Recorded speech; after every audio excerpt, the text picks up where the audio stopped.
शुक्लाम्बरधरं विष्णुं शशिवर्णं चतुर्भुजं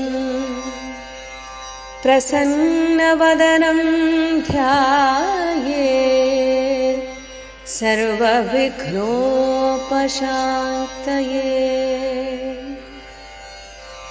व्यासं वसिष्ठनप्तारं शक्ते पौत्रमकल्मषं पराशरात्मजं वन्दे शुकतातं तपोनिधिं। व्यासाय विष्णुरूपाय व्यासरूपाय विष्णवे